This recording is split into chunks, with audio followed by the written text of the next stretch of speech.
چھوٹے سے بچے ہیں اور انہیں باتیں کیا سکھا رہے ہیں؟ نبی اکرم صلی اللہ علیہ وسلم. ہمیں غور کرنا چاہیے.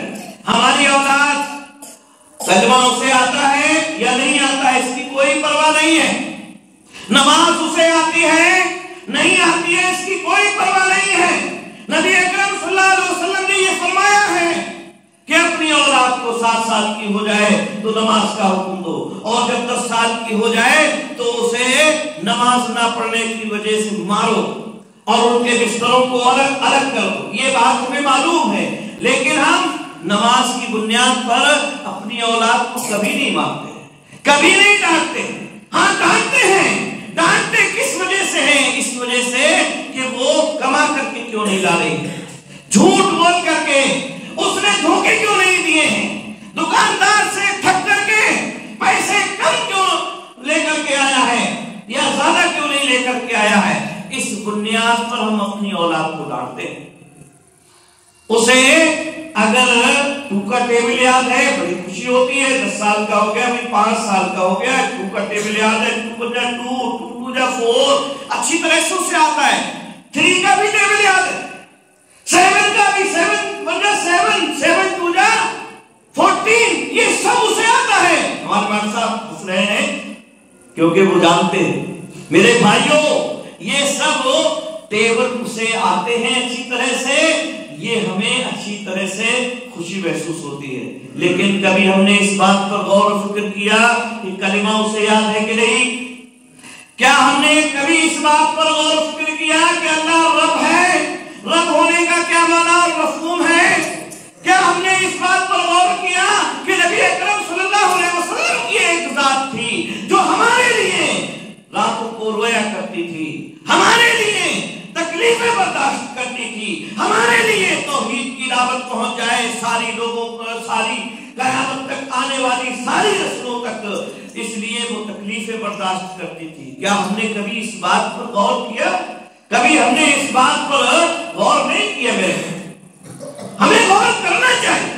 ہمیں اپنی اولاد کی تعلیم و تربیت کی طرف سے فکر مند ہونا چاہیے. نبی اکرم صلی اللہ علیہ وسلم نے عبداللہ ابن عباس رضی اللہ تعالیٰ عنہ سے فرمایا کہ میں تمہیں چند باتیں سکھا رہا ہوں. اور سکھائیں کیا؟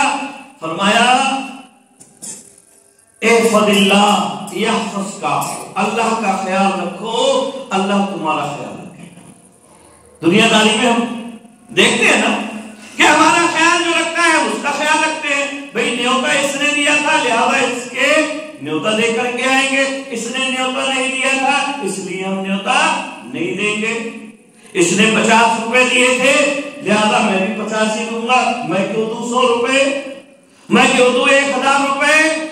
ہوتا نا خیال رکھتے ہیں کہ نہیں؟ جو ہمارا خیال رکھتا ہے اس کا خیال ہم رکھتے ہیں. اللہ کے نبی صلی اللہ علیہ وسلم فرماتے ہیں اللہ کا خیال رکھو اللہ تمہارا خیال رکھے گا. میرے بھائیوں ہم غور کریں کیا اللہ کا خیال ہم نے رکھا ہے؟ اللہ کی باتیں ہمیں یاد ہیں، ہم نے اپنی اولاد کو اللہ کی باتیں سکھائی ہیں، اللہ کے دین کی طرف اولاد کو بلایا ہے؟ نہیں بلایا ہے، یا بلایا ہے تو بہت معمولی. تو پہلی بات یہ فرمائی احفظ اللہ یحفظ کا، اللہ کا خیال رکھو اللہ تمہارا خیال رکھے. پھر فرمایا احفظ اللہ تجدہ تجاہک، اللہ کا خیال رکھو اللہ کو اپنے سامنے پاؤ گے، یعنی وہ تمہاری مدد کرے گا اگر تم اللہ کا خیال رکھو گے. 2 چیزیں. تیسری چیز فرمائی وَإِذَا سَأَلْتَ فَاسْأَلِ اللَّهَ، جب مانگنا ہو تو اللہ رب العزت سے مانگو، کسی دوسرے سے مانگنے کی ضرورت نہیں ہے، کیونکہ خالق وہ ہے، مالک وہ ہے، رازق وہ ہے، رزق وہ دیتا ہے، تدبیریں وہ کرتا ہے، بگڑیاں وہ بناتا ہے، کوئی دوسرا بگڑی نہیں بناتا ہے. اولاد وہ دیتا ہے، جس کو چاہتا ہے لڑکے دیتا ہے، جس کو چاہتا ہے لڑکیاں دیتا ہے، جس کو چاہتا ہے دونوں دیتا ہے، جس کو چاہتا ہے ایک بھی نہیں دیتا ہے. دعائیں کرتے رہتے ہیں، اللہ سے دعائیں کرتے ہیں، دوسروں سے بھی فریادیں کرتے ہیں، لیکن اللہ کو نہیں دینا ہوتا ہے تو نہیں دیتا ہے، اور جب دینا ہوتا ہے تو چپڑ پھاڑ کر کے دیتا ہے. تو اللہ سے مانگو، اس کے علاوہ کوئی دوسرا نہیں دے سکتا. وَإِذَا اسْتَعَنْتَ فَاسْتَعِنْ بِاللَّهِ، اور جب مدد طلب کرنا ہے تو اللہ رب العزت ہی سے مدد طلب کرو، کسی دوسرے سے مدد طلب کرنے کی ضرورت نہیں۔ اس کے بعد نبی اکرم صلی اللہ علیہ وسلم نے جو بات میرے بھائیوں بیان فرمائی وہ غور کرنے کے لائق ہے، وہ بہت ہی زیادہ کہ اولاد کے لیے نبی اکرم صلی اللہ علیہ وسلم اپنے چھوٹے بھائی کے لیے، چچا زاد بھائی کے لیے جو سکھا رہے ہیں نبی اکرم صلی اللہ علیہ وسلم، وہ آج ہمیں 50 سال میں بھی یاد نہیں، یا یاد ہے تو اس پر ہمارا عمل نہیں۔ کیا فرمایا اللہ کے نبی صلی اللہ علیہ وسلم نے فرمایا فَعَلَمْ، اچھی طرح سے یہ بات جان لو، ان الامت لو اجتمعت علی ان ينفعوک بشیء لن ينفعوک بشیء، کہ اگر کائنات کے لوگ اکٹھا ہو جائیں، امت اکٹھی ہو جائے، اس بات پر کہ تمہیں نفع دینا چاہے، سارے سید پور کے لوگ اکٹھا ہو جائیں کہ ہمیں انہیں فائدہ پہنچانا ہے، فائدہ نہیں پہنچا سکتے۔ سید پور ہی کے نہیں، پوری انڈیا کے لوگ اکٹھا ہو جائیں، انڈیا ہی کے نہیں، پورے دنیا کے لوگ اکٹھا ہو جائیں، اور لوگ ہی نہیں جنات بھی اکٹھا ہو جائیں، مرد عورت بھی اکٹھا ہو جائیں، کس بات پر کہ نفع پہنچائیں گے، فائدہ پہنچا دیں گے، 10 پیسے کا فائدہ اس کا ہو جائے، اس بات پر اکٹھا ہو جائے تو فائدہ نہیں پہنچا سکتے مگر اتنا جتنا اللہ رب العزت نے لکھ دیا ہے۔ لہذا حرام کمانے کی ضرورت نہیں ہے، جھوٹ بولنے کی ضرورت نہیں ہے، ملاوٹ کرنے کی ضرورت نہیں ہے، فریب دینے کی ضرورت نہیں ہے۔ حرام طریقے سے کماؤ گے تب بھی اتنا ہی ملے گا، حرام طریقے سے کماؤ گے تب بھی اتنا ہی ملے گا، جھوٹ بول کر کے کماؤ گے تب بھی اتنا ہی ملے گا، اور اگر کبھی مل بھی گیا تو اس کا کوئی فائدہ نہیں ہوگا۔ اللہ رب العزت بیماریوں میں لگا دے گا، بیماری دے دی، اب ڈاکٹر صاحب کے پاس جا کر کے فیسیں بھر رہے ہیں 500 روپے کی، ہر ہفتے 500 کی فیس، 1000 کی فیس، 2000 کی فیس، اور دوائیں الگ سے چل رہی ہیں۔ جو کما کر کے رکھا تھا وہ سارا بیماریوں میں ختم ہو گیا۔ یا اسی طرح سے مقدمے بازی میں لگا دیا، مقدمہ چڑھا دیا، وہ ساری فیس جو ہے وکیلوں کو جا رہی ہے، وکیل صاحب جو ہے ہر مہینے جو ہے تاریخ پہ تاریخ بڑھواتے چلے جا رہے ہیں، اور ساری دولت جو کمائی تھی وہ ساری کی ساری ادھر پیسے میں چلی جا رہی ہے، ادھر وکیلوں کی فیس میں چلی جا رہی ہے۔ اور کبھی ایسا بھی ہوتا ہے ساری نعمتیں موجود ہوتی ہیں، سب کچھ موجود ہوتا ہے، لیکن اللہ رب العزت نے شوگر کی بیماری دے رکھی ہے، یورک ایسڈ بڑھا دیا ہے، کولیسٹرول بڑھا دیا ہے، ڈاکٹر صاحب نے کہہ دیا ہے کہ اگر آپ نے یہ کھا لیا تو آپ کی موت ہو جائے گی، یہ تو زہر ہے آپ کے لیے، سیب رکھا ہوا ہے لیکن کھا نہیں سکتے، شوگر بڑھ جائے گی، چیکو رکھا ہوا ہے، اچھا آپ کو لگتا ہے، دل بھی چاہتا ہے کہ کھا لیں لیکن کھا نہیں سکتے کیونکہ ڈاکٹر صاحب نے منع کر دیا ہے۔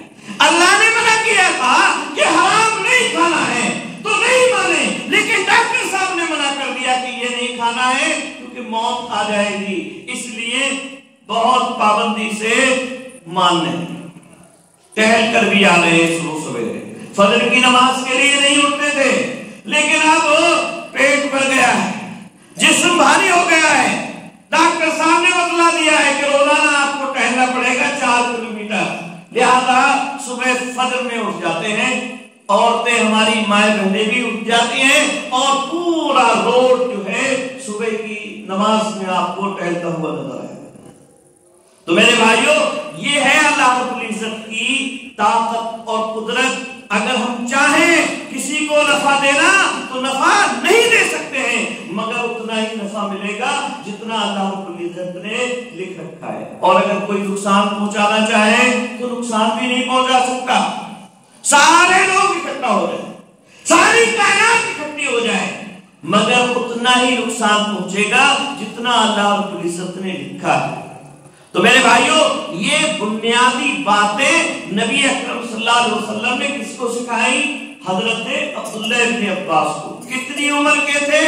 10 سال کے، ابھی بالغ نہیں ہوئے ہیں، بالغ نہیں ہوئے ہیں، ان کو سکھا رہے ہیں نبی اکرم صلی اللہ علیہ وسلم۔ آج ہماری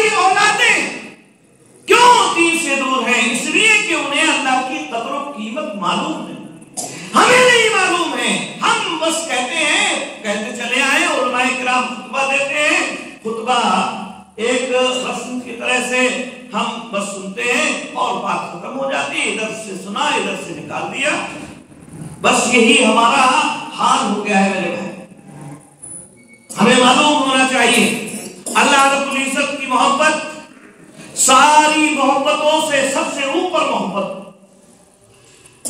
محبت دو طرح کی ہوتی ہے، ایک اختیاری محبت، انسان شعور میں آنے کے بعد اسے اختیار کرتا ہے، ایک فطری محبت ماں باپ سے ہوتی ہے، اولاد سے محبت ہوتی ہے، محلے پڑوس میں رہنے والے لوگوں سے محبت ہوتی ہے، یہ محبت فطری ہے۔ ایک اختیاری محبت ہوتی ہے جس سے انسان اپنے شعور میں آنے کے بعد اختیار کرتا ہے، اسے معلوم ہوا کہ اللہ رب العزت میرا خالق ہے، میرا مالک ہے، رازق ہے اور تمام امور کی تدبیریں کرنے والا ہے، لہذا اللہ سے محبت کرنے لگا۔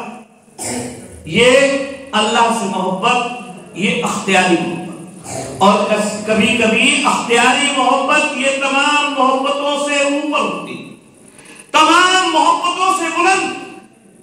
میرے بھائیوں، ہمیں اللہ رب العزت سے محبت کرنا چاہیے، نبی اکرم صلی اللہ علیہ وسلم سے محبت کرنا چاہیے، دین سے محبت کرنا چاہیے۔ اللہ رب العزت نے ساری محبتوں کو ایک آیت کریمہ میں اکٹھا فرمایا۔ دنیا میں غور کریں، ہم دنیا میں کتنی چیزوں سے محبت ہوتی ہے؟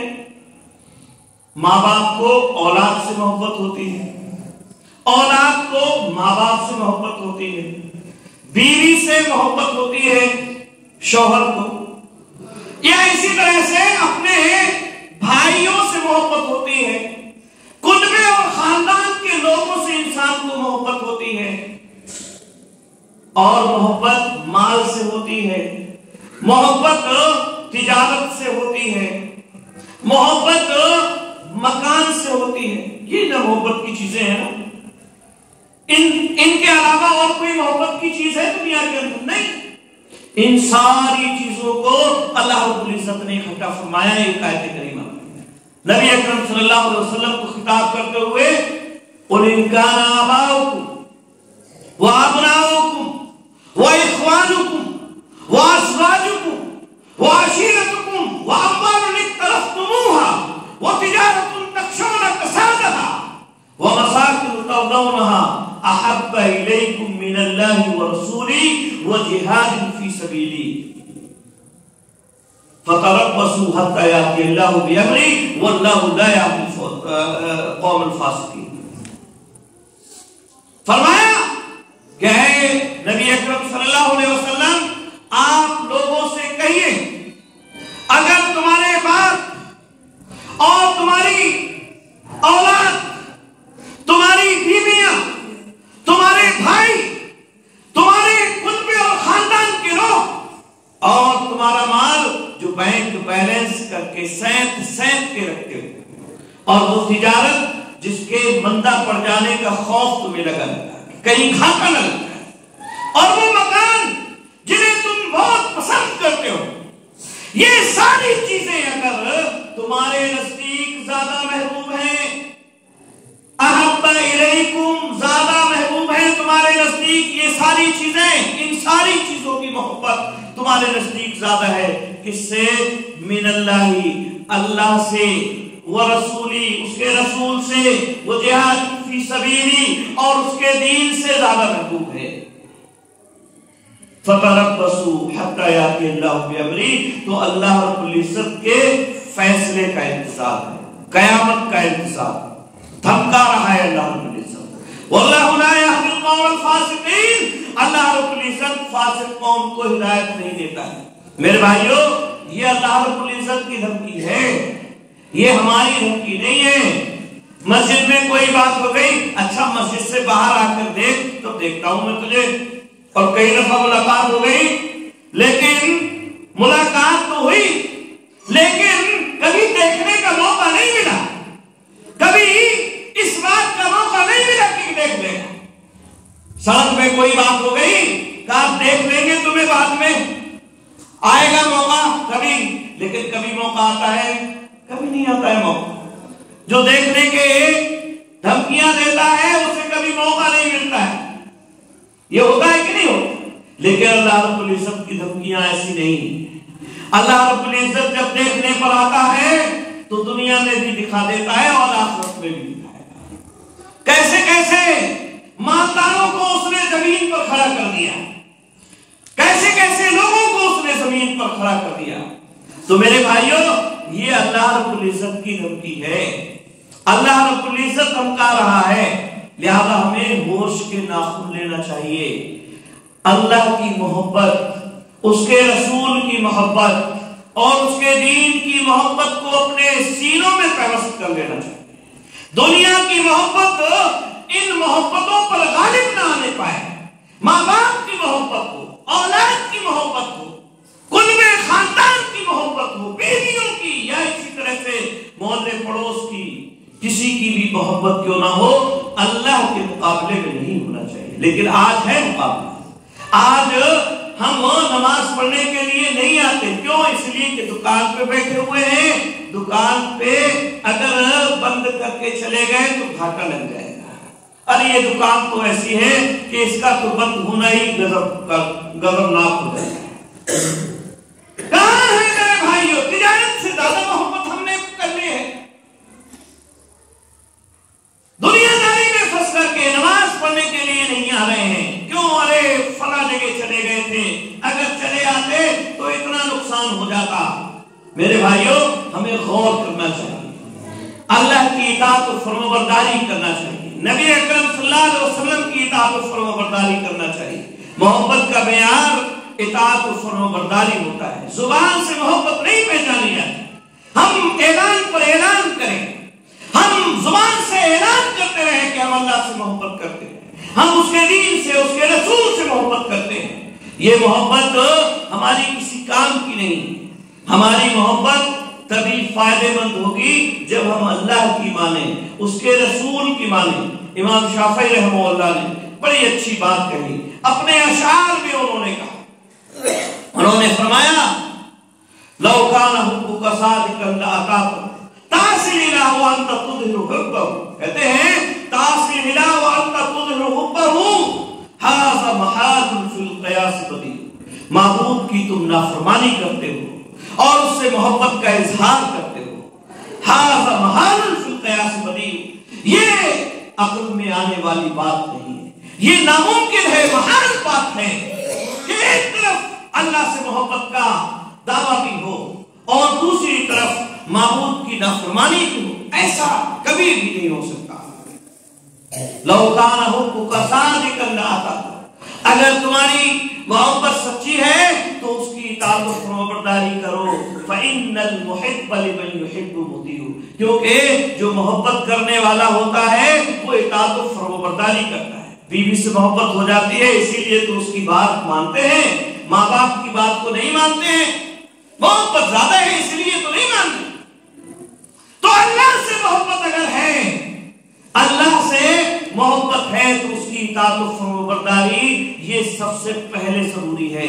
نبی اکرم صلی اللہ علیہ وسلم سے محبت ہے تو یہ نبی اکرم صلی اللہ علیہ وسلم کی محبت اس بات کا تقاضا کرتی ہے کہ ہم آپ کی اطاعت و فرمانبرداری کریں۔ دین سے محبت ہے تو یہ اس بات کا تقاضا ہے کہ ہمیں دین پر عمل کرنا چاہیے۔ اگر دین پہ عمل نہیں ہے، نبی سے محبت کے دعوے کرتے رہے، اللہ سے محبت کے دعوے کرتے رہے، یہ محبت ہماری کسی کام کے لیے۔ میرے بھائیوں، یہ دنیاوی زندگی جو ہے ایک لمحے کی آخرت کی زندگی کا مقابلہ نہیں کر سکتی۔ ایک حدیث بیان کر کے میں اپنی بات کو ختم کر رہا ہوں۔ نبی اکرم صلی اللہ علیہ وسلم نے ارشاد فرمایا کہ ایک آدمی جہنم والا ہے، جہنم میں جانے والا ہے، اس آدمی کو لایا جائے، لیکن دنیا میں اس کی حالت کیسی رہی؟